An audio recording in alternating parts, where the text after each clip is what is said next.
If you have driven past a car dealership in the last 2 weeks, you might have noticed something strange.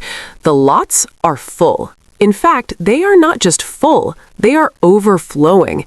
Dealers are renting grass fields, old Kmart parking lots, and industrial warehouses just to store the thousands of brand new cars that nobody is buying. We are officially in the inventory crisis of 2026. The bubble has popped. For the last 3 years, dealers treated customers with arrogance. They charged market adjustments. They forced you to buy nitrogen tires. They acted like they were doing you a favor by letting you buy a car. But today, the tables have turned.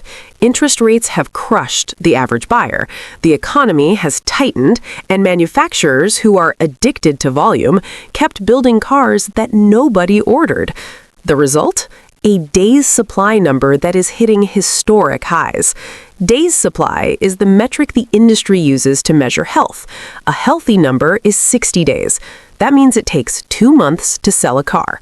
Right now, there are specific models from Jeep, Dodge, Ford, and Mercedes sitting at over 200 days supply. That means if the factory stopped building them today, it would take nearly a year to sell what is already rotting on the lot. This is a financial bloodbath for dealers. Every day a car sits, they pay floorplan interest to the bank. They are bleeding cash. They are desperate. And that means you finally have the power. In this report, I am going to expose the 10 specific car models that have absolutely zero buyers in 2026. I will show you the data, the discounts, and the reasons why these cars are piling up. If you are in the market, these are the cars where you can negotiate $5, $10, maybe even $15,000 off the sticker price. Let's look at the data. We start with the absolute king of the inventory prices, the Jeep Gladiator.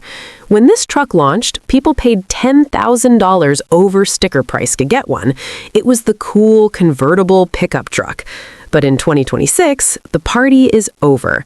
The average price of a Gladiator climbed to nearly $60,000 for a mid-sized truck with a cramped interior, solid axles that wander on the highway, and fuel economy that rivals a tank. The value proposition is gone. Dealers are currently sitting on a 220-day supply of Gladiators. Walk onto a Jeep lot and you will see rows of them. The tires are starting to flat spot, the brake rotors are rusting. Stellantis, the parent company, has panicked. They are throwing rebates on the hood, but it isn't enough.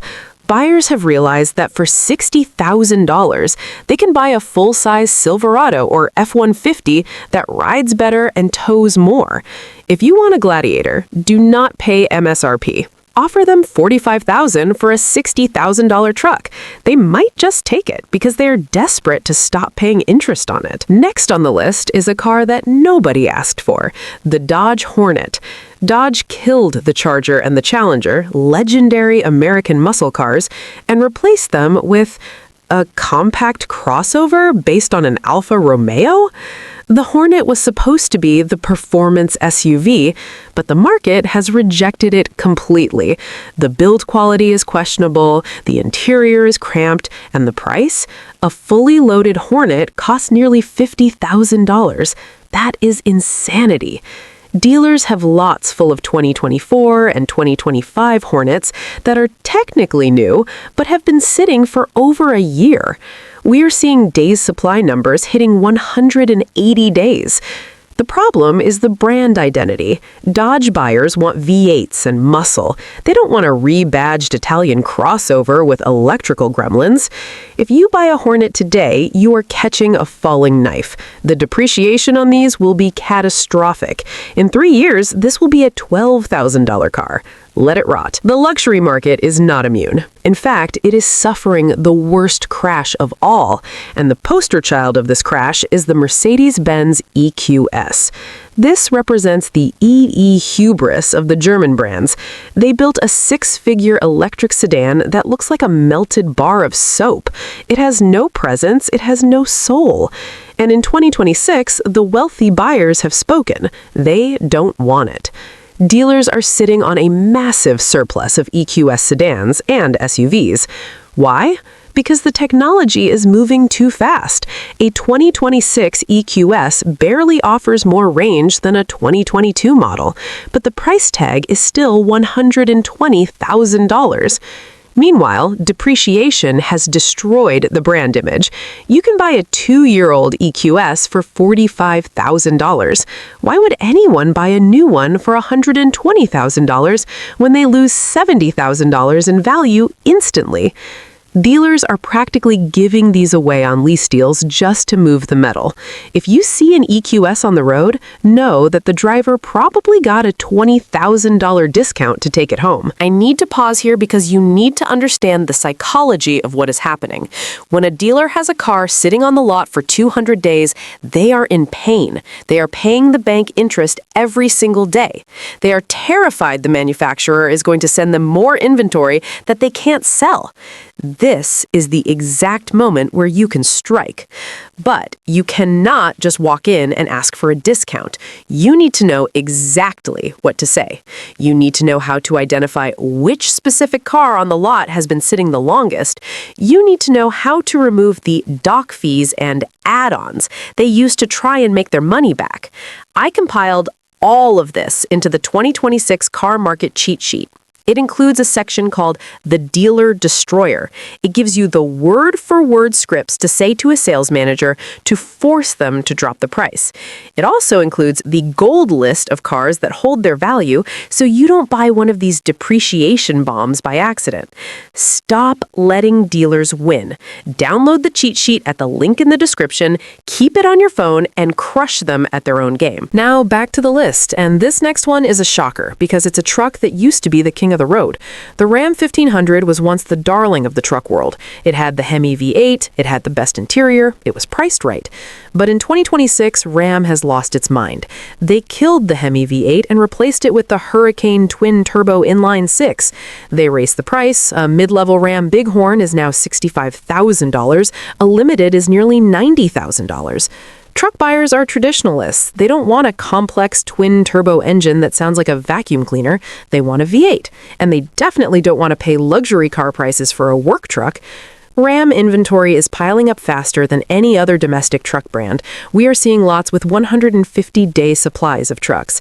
Dealers are advertising 15% off MSRP, and the trucks still aren't moving.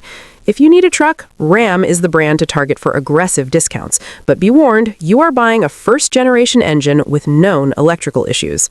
Lincoln is a brand in trouble, and the Aviator is the symptom. It is a beautiful SUV. It rides well, it has power, but reliability issues have plagued it since launch. Electrical demons, camera failures, and transmission issues. In 2026, buyers have simply forgotten Lincoln exists. They are buying the Genesis GV80 or the BMW X5 instead. Lincoln dealers are lonely places right now. The Aviator sits on lots for an average of 140 days. You can get a massive discount on these, but you are marrying a car with terrible resale value. Unless you plan to drive it into the ground, stay away. 2 years ago, there was a waiting list for the F-150 Lightning. People were flipping them for double the price. Today, Ford has cut production in half, and they still can't sell them. The early adopters, the tech guys who wanted an electric truck, have already bought one. The real truck buyers, the guys who tow boats and haul lumber, have realized that an EV truck doesn't work for towing. The range drops to 90 miles when you hook up a trailer. That leaves the Lightning in no man's land. It's too expensive for a commuter and too limited for a work truck. Ford dealers are choked with these. We are seeing thousands of 2025 models still sitting on lots in 2026. Ford is throwing massive incentives at these, but the market has spoken. The demand for electric pickup trucks was a mirage. We have to mention the dinosaur in the room, the Nissan Titan and Armada. These vehicles are ancient. The platform is over a decade old. The technology feels like it's from 2015. The fuel economy is horrific. Nissan keeps building them, and dealers keep staring at them. The day supply on the Titan is consistently over 130 days. Why would you buy a Titan when the Toyota Tundra and Ford F-150 exist? The only reason is price. If you want a brand new V8-powered truck for the price of a used Camry, this is your only option. You can negotiate aggressively here because the dealer knows that nobody else is coming to look at that truck. Volvo is trying to go all electric, but buyers aren't following them. The C40 and XC40 Recharge are small, expensive electric crossovers. They have decent range, but they are cramped and cost over $55,000. For that money, you can buy a Tesla Model Y and have $10,000 left over. Volvo dealers are offering massive lease cash incentives just to move these units. They are effectively being subsidized by the factory to get them off the lot. When was the last time you heard someone say, "I really want a Buick Envision"? Never. Buick is struggling to find an identity in America. The Envision is a competent SUV, but it sits in a segment dominated by the Toyota RAV4, Honda CR-V, and Mazda CX-5. It isn't cheap enough to be a value play, and it isn't luxurious enough to beat Lexus. So it sits. Inventory levels are creeping up to 120 days. If you are a retired person looking for a quiet, soft car, you can steal one of these from a dealer. For everyone else, it's invisible. We end where we started, with Jeep. The Grand Wagoneer was Jeep's attempt to fight the Cadillac Escalade. They built a massive, six-figure luxury tank. The problem is it's a Jeep. People struggle to justify spending $110,000 at a dealership that also sells the Renegade. The Grand Wagoneer depreciates faster than almost any other SUV on the market. It loses 40% of its value in the first year. Dealers are terrified of these. If they have one on the lot, it is burning a hole in their floor plan budget. They are beautiful trucks inside, but buying one new is financial suicide. Let it sit. The inventory crisis is real. The shortage is over. The surplus is here.